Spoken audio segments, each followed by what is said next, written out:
in some cases, one's experience in court is not necessarily the same as what we learn in our legal studies. This is what my partner Spencer witnessed when he visited the local county court in Exeter. Take it away, Spencer. In this case, a rowdy person almost hits his neighbour, and the council brings a claim for him to leave his house. He has a suspended prison sentence to next year. Neighbours can bring the sentence forward and make him go to prison, but the court and his neighbours were reluctant to do so because he has 2 children. So if the neighbours wanted him to go to prison, there would be a separate court case. But because the neighbours did not want him to incur that penalty, all he had to do was move out of the house. This is different from our studies because greater emphasis is placed on morality in the law. Theoretically, the typical ruling would be to send him to prison straight away.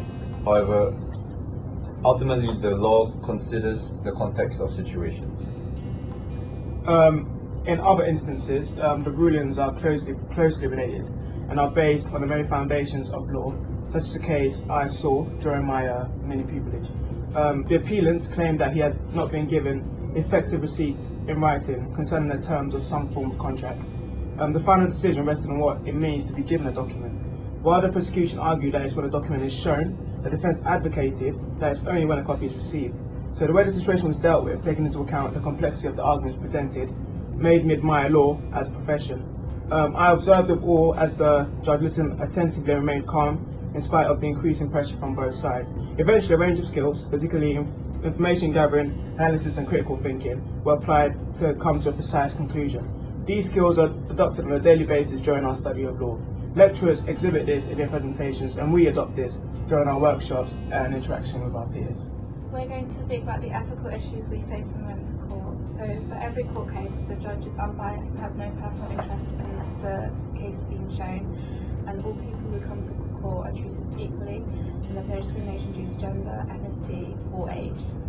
And on the 1st of April 2013, the Legal Aid, Sentencing and Punishment of Offenders Act was introduced. So this cut down funding for legal aid.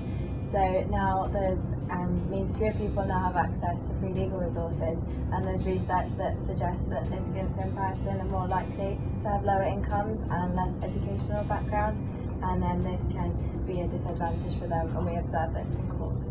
In court, judges wear a gown known as a civil robe, and this addition was introduced in 2008. The county court judge wears a robe with a blue collar, whilst other various judges wear different colour collars to represent their place in the court hierarchy. The judge also wears a wig, which is a symbol of their impartiality, and that is where the justice comes from. The authority of the court, and not from the individual. However, wigs are no longer worn in the county court. The judge presides on a tribune which is higher than the seats of councils and general public. This represents his authority as a higher power of an adjudicator. Behind the judge we can find the coats of arms of the United Kingdom. This expressly emphasizes the authority of the Crown on behalf of which the justice is administered. Additionally, the power of the judge is also supported by the officers of the court, i.e. the usher or the clerk. The role of adjudicator can render decisions like a judge in formal dispute. They act as fair referee looking into complaints. If claimants and defendants aren't satisfied with the judgment, they can appeal to the judges. An adjudicator's decision will be enforced unless the adjudicator lacks jurisdiction or there has been a breach of the rules of natural justice. And it includes procedural irregularity, failure to act impartially or biased. In this specific case, he went to court to see the defendant was a litigant in person, meaning that they represented themselves, and the city council was the opposing party.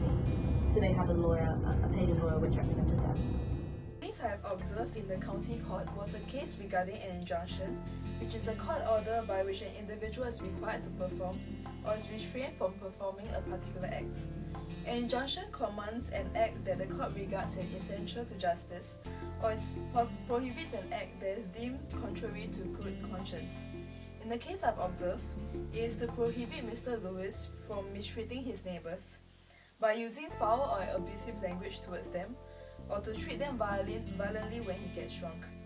In this case, the procedure of an injunction is usually a straightforward alternative means of resolution.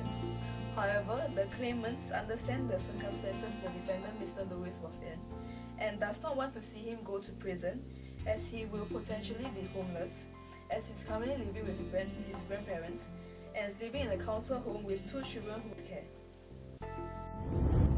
When we went to the courtroom, there wasn't a lot of technology used, but they did use some CCTV footage to display evidence. However, technology is often used in the courtroom playing evidentiary exhibits or as illustrative aids during a trial. When applied correctly, technology used within courtrooms can significantly increase the speed at which evidence is presented. In addition, the technology can also increase the clarity of evidence in complex cases. Inevitably, the use of technology results in significant cost efficiencies in document-intensive cases when compared to the more traditional paper-based methods. Many judges and lawyers have estimated that it saves up to 30% of time if you use technology correctly. Electronic presentation of evidence is an IT-driven alternative to paper-based presentations and is used frequently in the courtroom. And by 2016, they're hoping to have completely paperless courtrooms.